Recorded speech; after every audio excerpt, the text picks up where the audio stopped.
Alors oui, c'est un rapport qui a été publié très récemment par le MCC Bruxelles qui a fait un focus sur le financement par l'Union européenne, par la Commission, de certaines ONG qui prônent un certain narratif et qui ou sinon défend la propagande de l'Union européenne.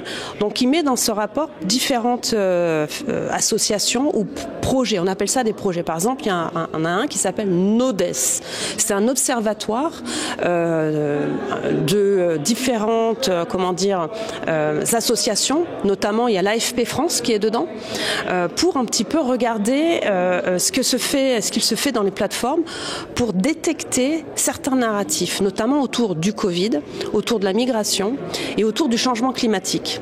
Et cet observatoire détecte des mots-clés et à partir de ces mots-clés, ils disent que ils doivent répondre à ce narratif par un autre narratif.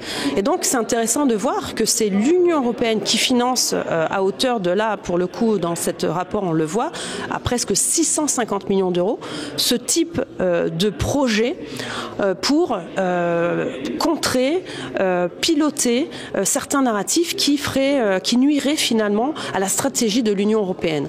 Donc on a eu ce matin cette conférence autour de ce sujet qui pour moi était important puisque je siège aussi au sein de la commission contrôle budgétaire et toutes ces données, j'ai envie de vous dire, je ne les vois pas. C'est-à-dire que même moi, en tant que membre du Parlement européen, je n'ai pas accès à ces données parce qu'elles sont souvent cachées. Et c'était aussi les propos du docteur Norman. Il a fait cette étude et il a découvert qu'une partie de l'iceberg. Ce sont des projets pour un petit écosystème de personnalités qui sont souvent, quand on regarde un petit peu dans le registre de transparence, on voit souvent que ce sont des gens qui sont liés directement ou indirectement avec la Commission. Donc là aussi, à voir s'il n'y a pas des conflits d'intérêts, où on replace des gens qui étaient anciens députés, des anciens staffs, c'est-à-dire des gens qui travaillent à la Commission, au sein de ces projets qui sont supportés, par exemple, là, NODES, je crois, à vérifier, il est supporté, donc je l'ai dit, par l'AFP, par le CNRS français et cofinancé par la fondation de Bill et Melinda Gates. Quand vous allez chercher derrière ces projets qui supportent, parce qu'il y a des soutiens indirects, on voit bien que souvent c'est toujours la même énergie, donc du Soros à Bill et Melinda Gates, avec une seule vision de l'Union européenne, c'est-à-dire on défend la liberté d'expression, mais que celle qui nous intéresse, c'est-à-dire que des mouvements comme le nôtre ou des gens qui critiqueraient, je prends l'exemple du Covid-19, parce qu'en fait ce sont des projets qui sont souvent été mis en œuvre juste après la pandémie, parce qu'ils se sont dit comment ça se fait, on a acheté 10 doses et comment ça se fait que la plupart des gens se sont arrêtés à 3 doses. Et donc ça leur a posé problème ici au sein de l'Union européenne. Ils se sont dit bon, on va mettre de l'argent dans ces projets pour comprendre pourquoi il y a eu des gens qui ont accepté, qui sont rentrés dans cet autre narratif qui n'était pas le nôtre. Je vous rappelle qu'aujourd'hui, il y a encore des contrats qui œuvrent jusqu'en 2027 avec Pfizer, où on est censé encore acheter des doses de vaccins. Et donc, il y a eu un autre narratif qui n'était pas maîtrisé par la Commission, parce que je vous rappelle aussi, c'était l'objet de ce matin de la conférence, c'était, rappelez-vous, Meta, l'entreprise Meta, durant la crise Covid, et d'ailleurs Zuckerberg l'a dit après la victoire de Donald Trump, il s'est senti peut-être un peu plus libre de dire qu'il a été contraint, lui, en tant que gérant de cette plateforme du numérique Facebook, Instagram, de dire qu'il fallait qu'il suive le narratif du gouvernement américain, qui était donc le tout vaccin, que ça allait sauver des vies. Et donc la Commission a fait la même chose. Et ce rapport le démontre d'une certaine manière, parce que eux, pire, ils assument le fait qu'il faut contrecarrer ce narratif avec des nouveaux outils, notamment via l'intelligence artificielle, en détectant des mots-clés. Et donc, ce rapport, je focalise sur celui-là parce qu'il y en a plusieurs, j'ai pas pu tous les regarder de près, ce rapport vient à peine de sortir, et je vous invite à aller le voir sur le site de MCC Bruxelles. Donc vous avez ce NODES, là, cet observatoire des narratifs, pour voir qu'en fait, ils utilisent des mots-clés, par exemple le mot bureaucrate est un terme négatif, et donc il faut tout de suite, avec ce mot-clé, voir ce qu'il y a dans ce narratif et contrer ce narratif. Donc très intéressant de voir, que la commission finalement est en crise parce qu'elle voit bien qu'elle perd sa stratégie, elle a perdu sa stratégie vaccinale. Donc pour contrer cette perte, elle fait des études pour se dire que demain, s'il y a une autre pandémie, comment on va faire? Je prends l'exemple de cette pandémie, mais je peux l'appliquer sur la crise climatique et je peux l'appliquer sur la migration et je peux même l'appliquer sur les élections. Mais ça, c'est pas nouveau. Déjà, il y a 30 ans, c'est ce que je disais ce matin. C'est-à-dire qu'on a compris que les jeunes étaient manipulables, j'ai envie de dire. Il y a 30 ans, c'était avec les médias classiques. Et aujourd'hui, il y a une nouvelle ère avec le numérique. On voit bien que les jeunes, plus de 80% des jeunes, ne regardent plus les JT comme nous, on regardait à 20h, mais ils se retournent vers les réseaux sociaux. Et d'où cette volonté aussi de la Commission de contrôler les plateformes numériques via le DSA, le Digital Services Act. C'est ce qu'on a mis en avant ce matin. Et donc, effectivement, la Commission voudrait remettre la main sur l'éducation des jeunes au regard de l'éducation à l'information. Éducation à l'information. Je pèse pas mes mots. Pourquoi? Parce que ça existe. C'est-à-dire que dans cette nouvelle commission qui est aujourd'hui en place au Parlement, vous avez une commission spéciale qui se dit bouclier sur la démocratie, pour protéger la démocratie. Et à l'intérieur, vous avez ces phrases qui dit qu'il faut bien éduquer demain les jeunes à l'information parce qu'ils estiment qu'il y a eu un défaut d'information, que les plateformes ne remplissent pas cette fonction. Bon, on le voit bien à l'école, effectivement, il y a plus de, enfin, je veux dire, le niveau est tellement bas que déjà au niveau de l'histoire, on a refait toute l'éducation en termes d'histoire. Donc c'est un peu la même chose avec l'éducation aux médias. C'est ce que la Commission voudrait faire, et c'est de la folie parce que c'est quel narratif qu'ils vont défendre. Le lien, il est direct avec le DSA. Comme je l'ai dit, normalement c'est une norme pour lutter contre les produits dits illicites, illégaux, qui viennent de l'autre bout du monde, pour lutter contre les propos haineux sur les plateformes. Certes, pas de problème, on valide ça. Et en fait, il y a un tout petit article dans le DSA, article 34.c, 2 petits mots. Normalement, cet article, c'est pour les plateformes qui doivent contrôler les problèmes systémiques. Et donc, notamment, comme je vous l'ai dit, les propos haineux, le harcèlement en ligne. Donc, il n'y a pas de problème avec ça. Et le point C, c'est quoi? C'est aussi voir que pendant les processus électoraux, il n'y ait pas de problème. Donc, la Commission a utilisé ces 2 mots pour annuler les élections en Roumanie. Je le dis directement, parce que c'est ce qu'ils ont fait, puisqu'ils ont considéré que c'était TikTok qui n'avait pas fait son job de contrôler l'algorithme et qui a permis finalement la victoire de ce Călin Georgescu que personne ne connaissait. Et donc on a la commission marché intérieur, celle qui a mis en œuvre cette régulation, le DSA, j'en faisais partie, eh bien elle a convoqué TikTok, a attaqué TikTok, et elle a fait porter le chapeau à TikTok en disant c'est la faute de TikTok qui n'a pas contrôlé l'algorithme, qui n'a pas empêché des publicités concernant ce personnage, et donc ils ont annulé les élections. Je fais court parce que je pourrais en parler des heures, parce que c'est grave ce qui s'est passé. C'est-à-dire qu'on a annulé des élections sans preuve directe d'ingérence, parce que c'était ça aussi, problème d'algorithme et d'ingérence de pays tiers, notamment la Russie. À ce jour, j'ai lu tous les rapports, il n'y en a pas beaucoup, il y en a 2.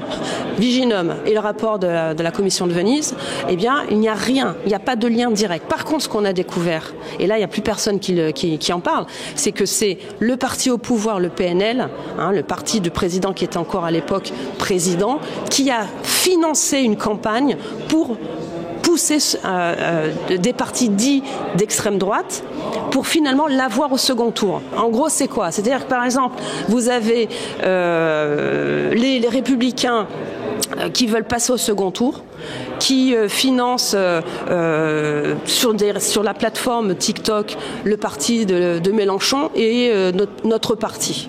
Okay, et ils se disent un des deux, ça serait bien qu'on l'ait au second tour pour pouvoir gagner le second tour. Et bien, ce qui s'est passé, c'est que c'est les Républicains qui ont dégagé et vous avez eu au second tour Mélenchon, Marine Le Pen.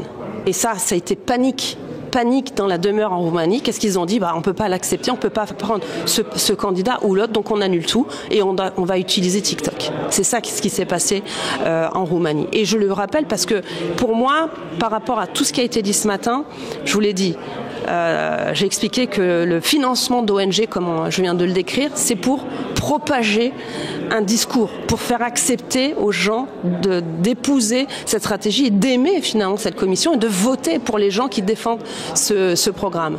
Et en parallèle, vous avez la censure par la DSA qui empêche les gens de s'exprimer, de critiquer. Et ça aussi, c'est assumé par la Commission. Et la résultante, et ça a été là pour moi l'étape supplémentaire, c'est bien, ça n'a pas marché les NGO, ça n'a pas marché le DSA, eh bien on annule les élections. Et on utilise le DSA. Voilà un petit peu le pulse qu'il faut remettre en place pour comprendre ce qui s'est passé et surtout comprendre ce qui va se passer demain si on laisse faire. Parce que c'est ça, vous l'avez vu pour la Roumanie, vous avez vu le Thierry Breton qui a dit « on l'a fait en Roumanie, on le fera en Allemagne ».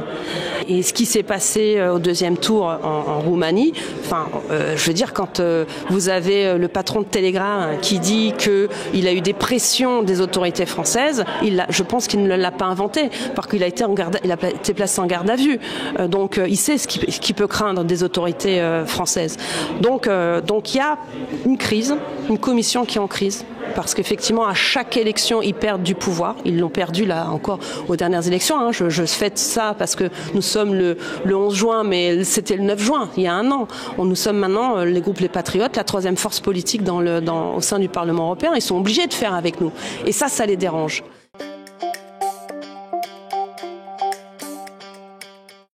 Alors, il y a une commission qui est en cours, qui s'appelle la commission pour la protection de la démocratie, ces boucliers sur la démocratie, parce qu'ils estiment qu'il y a des attaques.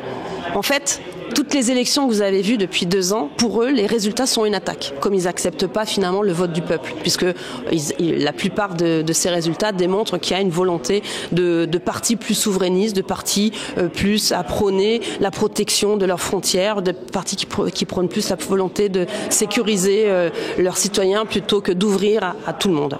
Et donc, cette perte de pouvoir a créé cette commission, et cette commission veut utiliser le DSA, comme je le disais, pour continuer à étouffer toutes ces voix dissidentes. Et ce qui est intéressant dans cette commission, elle l'écrit noir sur blanc, elle veut lutter contre toute stratégie de pays tiers relayée par des politiciens ou des partis politiques à l'intérieur de l'Union européenne qui critiquerait, qui remettrait en question les objectifs de l'Union européenne. C'est écrit noir sur blanc dans ce rapport qui a créé cette commission provisoire qui est présidée par Madame Loiseau, donc c'est la marionnette d'Emmanuel Macron, et donc on voit bien l'objectif. Et c'est écrit encore noir sur blanc, et ça va résulter donc cette commission spéciale d'une structure institutionnelle, le bras armé de l'Union européenne, de la Commission, et moi j'ai envie de dire ça sera le nouveau ministère de la vérité, où dedans, il y aura ce contrôle des médias, c'est écrit noir sur blanc, l'éducation des jeunes à l'information et le contrôle des élections. C'est pour cette raison aussi, et si j'ai l'opportunité de conclure par ça, c'est de dire, moi j'invite et je supporte tous les médias alternatifs qui sont vraiment libres, qui font ce qu'ils veulent, qui ne dépendent pas de fonds de l'Union européenne, qui dépendent de fonds de ceux qui ont envie de prôner notre stratégie. Donc moi, c'est pour ça que je suis contente d'être avec vous, et je défends aussi TV Liberté, je défends tous ces médias alternatifs qui sont finalement les plus libres parce qu'ils ne dépendent de personne, ils dépendent que de ceux des citoyens qui font un don, d'associations qui aussi aident, parce que c'est comme cela, je pense que ça nous permettra d'avoir un vrai débat libre et exclu de toute emprise par rapport à des finances d'une commission, d'une association qui nous empêcherait finalement cette vraie liberté d'expression. Alors moi, au niveau du Parlement, j'ai différents outils, notamment cette conférence. C'est un outil. Parce que voilà, après on fait des interviews, on a fait venir beaucoup de monde ce matin, il y avait plus de 150 personnes. Ils repartent avec des idées, ils repartent avec des échanges, ils repartent avec des cartes, ils repartent en se disant tiens voilà ce que j'ai appris ce matin, je vais aller voir sur le site de MCC Bruxelles ce rapport, et donc c'est du contenu. Et après peut-être le partager à d'autres. Donc ça, c'est déjà une première chose. Moi aussi, c'est de poser des questions écrites à la commission. C'est de faire des interventions, c'est de faire des vidéos, c'est ce que j'ai dit ce matin. Savoir, tous, on a du savoir, mais c'est de le faire savoir. Il faut qu'on communique. C'est pour ça que pour moi, c'est important la communication. Et je dirais en tant que citoyen, parce que je le suis aussi, c'est de supporter les médias alternatifs, de soutenir ces médias qui souvent sont bénévoles et qui permet de donner un autre point de vue. Le point final, c'est d'aller voter. Parce que vous le voyez bien, et moi je le vois, à chaque jour je le vois, et d'ailleurs vous le voyez, démocratie en action. C'est pas la question du climat, c'est pas la question de la pauvreté dans le monde. Là, on parle de vote. C'est ça le vrai message. Ils ont peur du vote. Ils ont peur du vote des gens. Et c'est ce qu'a dit un de mes collègues, s'ils pouvaient dissoudre le peuple quand il vote mal, ils le feraient. Donc c'est ça l'acte citoyen. Ne pas perdre espoir et surtout d'aller voter le jour J. Voilà ce que j'ai envie de dire.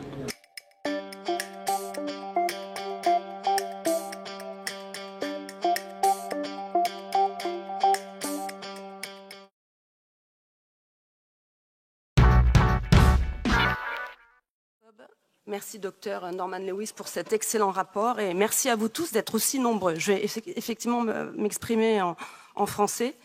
C'est plus facile pour moi parce que le sujet est trop important pour rater des mots et je remercie les interprètes d'être présents.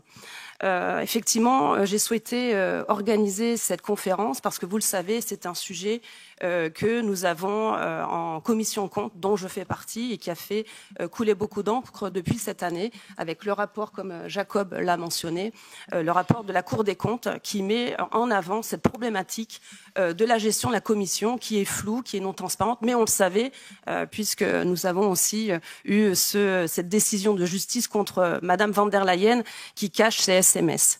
Donc c'est un sujet intéressant et moi je vais l'aborder d'une autre manière parce que, et ce rapport je vous invite vraiment à le lire, et également l'autre de monsieur Thomas Farcy qui déjà mettait un pavé dans la mare avec un autre rapport qui déjà mettait en avant cette problématique de la non-transparence et de toutes ces ONG. Celui-ci donc va plus loin puisqu'il démontre la machine de propagande. Le mot propagande, vous savez, c'est un terme qui est très ancien, qui a été utilisé par beaucoup d'Américains, notamment au cœur de la démocratie libérale américaine, avec 2 livres qui sont emblématiques de Noam Chomsky, La fabrique du consentement, et l'autre de Bernays sur la propagande.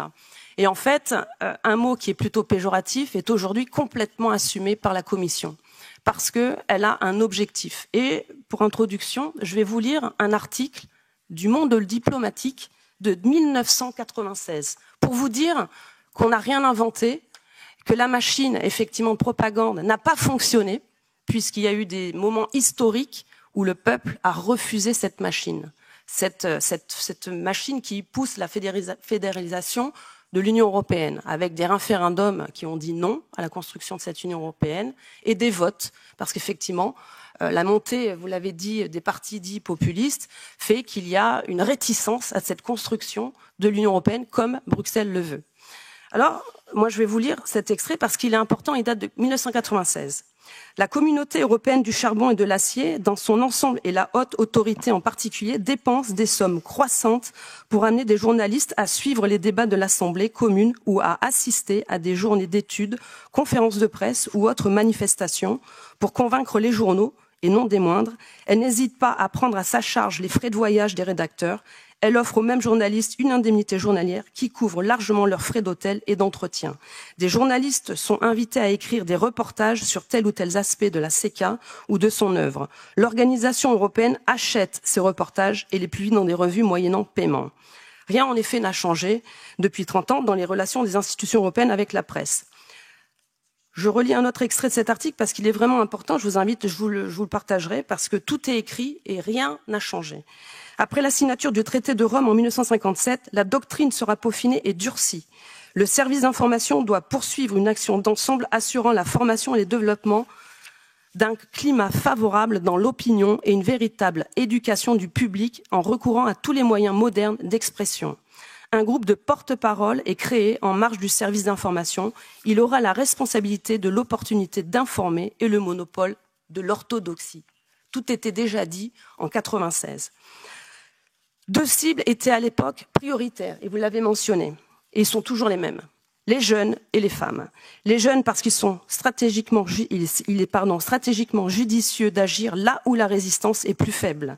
En octobre 1995, la Commission décide de lancer 3 grandes actions prioritaires en matière d'information, dotées d'un budget de 50 millions d'écus, soit 324 millions de francs, l'une sur l'union économique et monétaire, la seconde intitulée « Construisons l'Europe ensemble » et la troisième « Citoyens d'abord » qui s'adressera prioritairement aux jeunes et aux femmes. Comme je l'ai dit, 30 ans après, rien de neuf sous le soleil. Mais la situation, en fait, s'est empirée pour les fédéralistes. Perte des élections, montée des partis souverainistes, parti qui décrit cette bureaucratie étouffante et chère. Le dernier exemple, qui a été pour moi un élément fondamental dans ce combat, parce que c'est un combat que nous allons mener, c'est la panique à Bruxelles suite à l'annulation des élections en Roumanie. Parce que là, on a atteint un autre niveau. Personne ne peut plus ignorer que des ONG obscures sont instrumentalisées pour contester les élections et pire, que la Commission s'ingère désormais dans l'organisation des élections nationales au prétexte du DSA. Est-ce que ce type d'ONG doit recevoir des fonds européens? Ce sujet est donc d'une importance capitale pour comprendre ce qui se cache derrière des livres blancs, des codes de bonne conduite, du financement de certaines ONG. Vous l'avez dit, Dr Norman Lewis, c'est un ministère. C'est un ministre du contrôle de l'opinion, du narratif. Et on va aller plus loin parce que ce que je vais vous montrer avec ces ONG, et vous avez très bien mis en avant cette problématique de cette mise en œuvre d'un écosystème de la Commission qui donne des fonds à certaines ONG pour promouvoir un certain discours. Et l'autre outil, c'est le DSA qui censure toute critique. Et c'est important parce que c'est quoi la conclusion? On a donc une machine de propagande qui a un objectif. Elle voit que depuis des années, elle n'y arrive pas. Donc elle utilise cet écosystème d'ONG qui sont favorables à ce discours et qui d'ailleurs ne sont pas toujours des ONG. On l'a vu avec l'affaire du Qatargate où vous aviez Fight for Impunity ou No Peace Without Justice. C'était des ONG bidons qui étaient utilisés pour certains députés socialistes. Alors, vous l'avez dit, c'est 649 millions d'euros dans des projets bidons qui relèvent de structures de propagande ou de contrôle de narratif que de vraies recherches finalement scientifiques. Parce que là aussi, c'est un scandale. On a des fonds dits Horizon pour promouvoir la recherche et l'innovation qui sont finalement utilisés pour promouvoir un discours de l'Union européenne pour pousser les gens finalement à penser que d'une seule manière. Et je dois dire que vous l'avez encore signalé, c'est-à-dire que ces fonds qui sont normalement destinés aussi à la lutte contre le cancer, où il y a, vous le notez très bien dans votre rapport, ces fonds sont plutôt utilisés pour des consortiums, des think tanks. Et là aussi, je vous invite à aller voir, parce que ce qui est bien quand on est député européen, c'est que nous avons accès à des rapports et c'est l'utilité de faire ces échanges avec vous parce que vous allez plus loin dans nos recherches, et ça nous permet, nous, d'aller plus loin dans nos investigations. Et moi, j'ai découvert, c'est vrai, cet observatoire. Vous en avez fait mention dans votre rapport. Un observatoire, le pouvoir des narratifs. On a financé ce truc, je dis ça, ce truc, 1,2 million d'euros. 1,2 million d'euros, au final, c'est 3,3 millions pour des think tanks qui sont en plus souvent d'une opacité certaine parce qu'il y a 3 ou 4 dirigeants et des rapports finalement où c'est de l'autopromotion. Et dedans, en plus, dans ce rapport, qui est intéressant parce qu'on voit bien qu'ils veulent lutter contre certains narratifs en identifiant des mots-clés. Donc, dans vos propos, si vous utilisez bureaucratie, ou vilain, j'ai entendu, on est des vilains. Donc on est en rouge et on est avec l'intelligence artificielle tout de suite banni. Donc ce qui est intéressant dans ce rapport sur la forme, c'est que c'est l'Union européenne qui finance ça à hauteur de 1,2 million pour lutter contre notre propre vision de l'Union européenne et donc combattre nous le fait qu'on critique cette bureaucratie.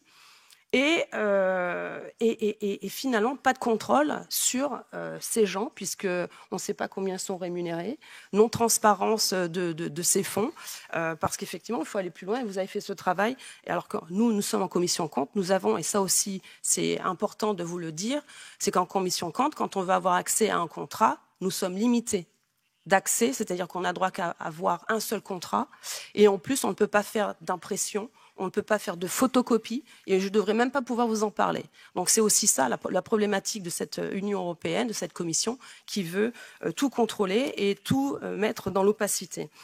Ce qui est important aussi, c'est de se rappeler le discours de Madame von der Leyen il y a 2 ans à Davos. Elle avait dit que sa priorité dans les 2 ans à venir, donc nous y sommes, c'était de lutter contre la désinformation.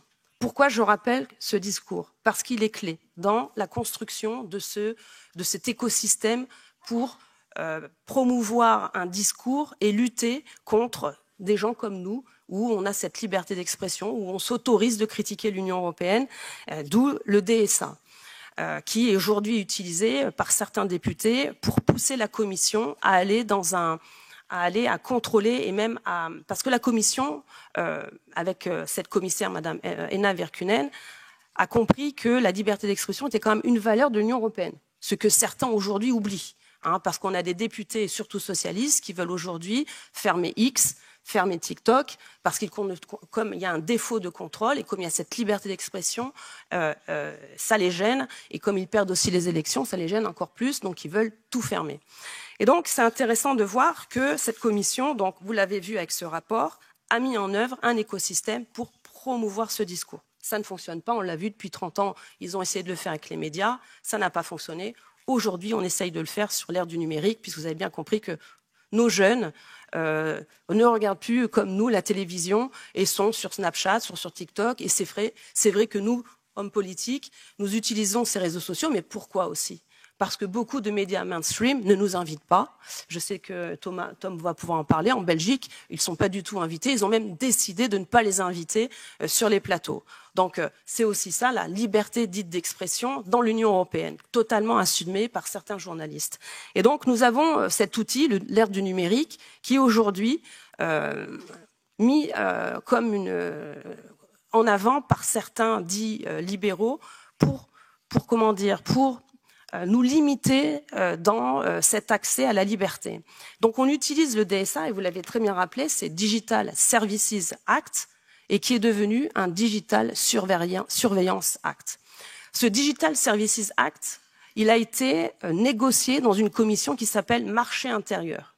Il n'a pas été négocié dans la commission Liberté. Il n'a pas été négocié dans une autre commission culte au regard des médias. Il a été négocié dans cette commission. Et pourquoi? Parce qu'au départ, c'était un document qui était pour réguler les marchés intérieurs au regard des pays tiers qui envahissaient le marché de produits dits illicites, illégaux, de la contrefaçon, et aussi pour limiter notre marché. Ce qui n'était pas finalement très négatif. Mais au fur et à mesure de la construction de ce document, il y a eu le rachat par Elon Musk de Twitter, ce qui a posé problème à M. Thierry Breton quand on négociait.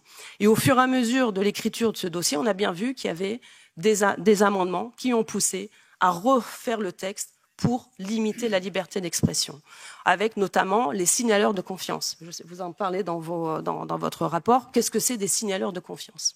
Là aussi, c'est un débat aussi qu'on va devoir mettre aussi en avant.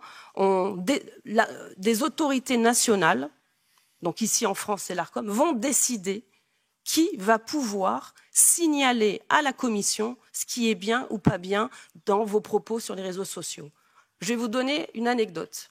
En France, un signaleur de confiance a été agréé. Vous savez qui c'est? Je pense pas, parce que même nous, on est tombé de la chaise. La CGT. La CGT est devenue signaleur de confiance. La CGT, c'est quoi? C'est un syndicat communiste qui, d'ailleurs, passe son temps à nous attaquer. Donc, vous voyez un petit peu ce qui est en train de se mettre en place. Donc un écosystème donc avec des ONG qui sont financées, et là vous l'avez dit, 649 millions d'euros, c'est juste une partie de l'iceberg. Il faut qu'on va creuser plus loin pour voir ce qui se cache derrière, parce que comme je vous l'ai dit, il y a des faux think tanks, il y a des fausses ONG. Là, je vais vous donner un autre exemple, une autre fausse ONG où on vous dit que il faut bien utiliser l'argent des citoyens. Oxfam. Ça vous parle? Je pense qu'en Belgique aussi, vous connaissez cette ONG qui est là pour lutter contre la pauvreté dans le monde. Très bien, c'est beau, c'est une belle cause. Ces gens sont payés, les cadres dirigeants, entre 50 000 et 150 000 euros. Or, la définition d'une ONG pour la Commission, c'est de faire du bénévolat. Une autre définition normalement de la Commission pour octroyer des fonds à ces ONG, c'est ne pas faire d'activité commerciale. Or, Oxfam revend des produits. Très bien. Et cela ne l'empêche pas de percevoir des fonds. Autre point dans la définition des ONG, parce que la Commission a essayé de définir ce que c'était une ONG, c'est de dire qu'il ne soit pas partisan, ni politisé, ni syndiqué. Or, si vous regardez un petit peu l'historique de Oxfam, l'ancienne porte-parole s'appelle Manon Aubry, comme un curieux hasard. Et aujourd'hui en France, celle qui pilote l'Oxfam France, c'est Cécile Duflot, une écologiste. Donc qu'on arrête de nous prendre pour des idiots, ces ONG, la plupart du temps, sont politisées. Et ce qui est intéressant dans le rapport aussi de la Cour des comptes, c'est de voir que finalement, dans toutes ces ONG, il y a un tiers qui récupère le maximum de fonds de l'Union européenne. On a demandé à avoir cette liste, parce que c'est notre argent, c'est votre argent. Eh bien, la Cour des comptes n'a pas souhaité répondre à cette demande, et ainsi que la Commission. Donc ce manque de transparence persiste, ce qui pose problème pour nous en Commission compte, parce que notre rôle en tant que député européen, c'est de contrôler le budget. Donc il y a des outils effectivement pour nous pour contrer cette posture. Donc on fait des alertes aux médiateurs européens. Bon, pour l'instant, elle n'est pas très active, mais il va falloir un petit peu la réveiller. On peut faire aussi une alerte auprès du procureur européen roumaine. Je vous rappelle que c'est elle qui a ouvert le dossier des contrats Pfizer. On attend toujours qu'elle avance. Donc il y a quelques moyens. Et puis après, il y a ce type de conférence qui nous permet d'échanger et de propager tout ce que nous, on peut voir de l'intérieur. Et ça permet de croiser toutes ces données et de publier, parce que c'est aussi ça, notre objectif, c'est de publier tout ce que l'on sait, parce que ça, ce qu'on dit souvent, c'est savoir, c'est bien, mais le faire savoir, c'est mieux. Et c'est tout l'objectif de ces travaux, et de ces recherches et de ces rapports, c'est de mettre en avant, voilà, aujourd'hui avec ces ONG, recouper avec le DSA, pour en arriver à une conclusion, et je vais terminer par ça, parce que tout cet écosystème que vous voyez, alors, des rapports, là, et c'est très bien que Jacob nous alerte sur ce futur rapport sur les médias, parce que là aussi, moi je trouve que c'est important aussi de le rattacher à cet écosystème, parce qu'effectivement, il y a en ce moment en cours dans la commission culte, il y a un groupe de travail, et je sais, et je remercie de tous les députés qui sont là, et je vois qu'il y a aussi une députée qui est là, qui travaille sur ce sujet. Il y a effectivement en culte en ce moment un groupe de travail autour des médias, parce qu'effectivement, ils veulent éduquer les gens à l'information. Et ça, c'est pas moi qui le dis, c'est écrit. Je vous invite aussi, et je conclurai par ça, parce que c'est dans ce document de travail. Comme je vous l'ai dit, je suis dans la commission compte, j'étais dans la commission IMCO pour suivre le DSA. Et la chance a fait que je suis aussi dans cette commission bouclier social sur la démocratie. Pourquoi je parle de ces trois commissions? Un, parce que commission marché intérieur, le DSA, commission compte, tout ce problème des financements des ONG. Et la conclusion, c'est ça, cette commission spéciale. Et qui, en fait, comme je vous l'ai dit, on l'a démontré, un écosystème des ONG qui sont là pour propager le narratif de la commission. On a à côté le DSA qui est là pour contrôler ce qu'on dit et nous censurer. Hein, avec aussi, et c'est vrai que je pourrais prendre un peu plus de temps, sur la censure des individus, mais la censure et le contrôle des élections. On l'a vu avec les élections en Roumanie. On a utilisé TikTok pour annuler des élections. Il ne faut pas oublier. C'est ça la plus grande arnaque qu'il y a eu là ces 30 dernières années. On a utilisé un réseau social pour annuler les élections. Et la conclusion de tout ça, c'est que comme ils sont en perte, et vous l'avez dit, le mot crise. Oui, ils sont en crise.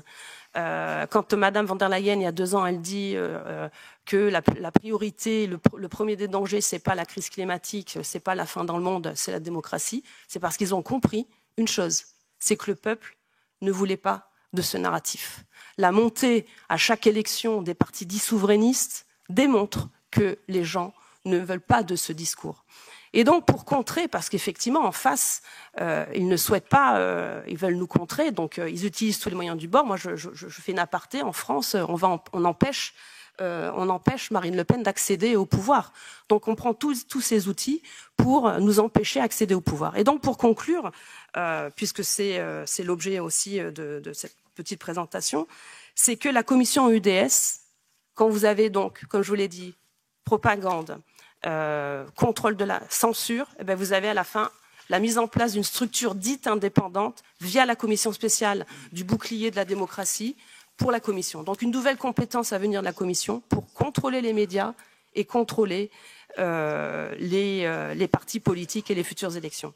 Donc voilà, je termine par cette conclusion pour dire qu'il n'y a pas de hasard. Depuis 30 ans, tout est dans les tiroirs, qu'aujourd'hui c'est l'ère du numérique.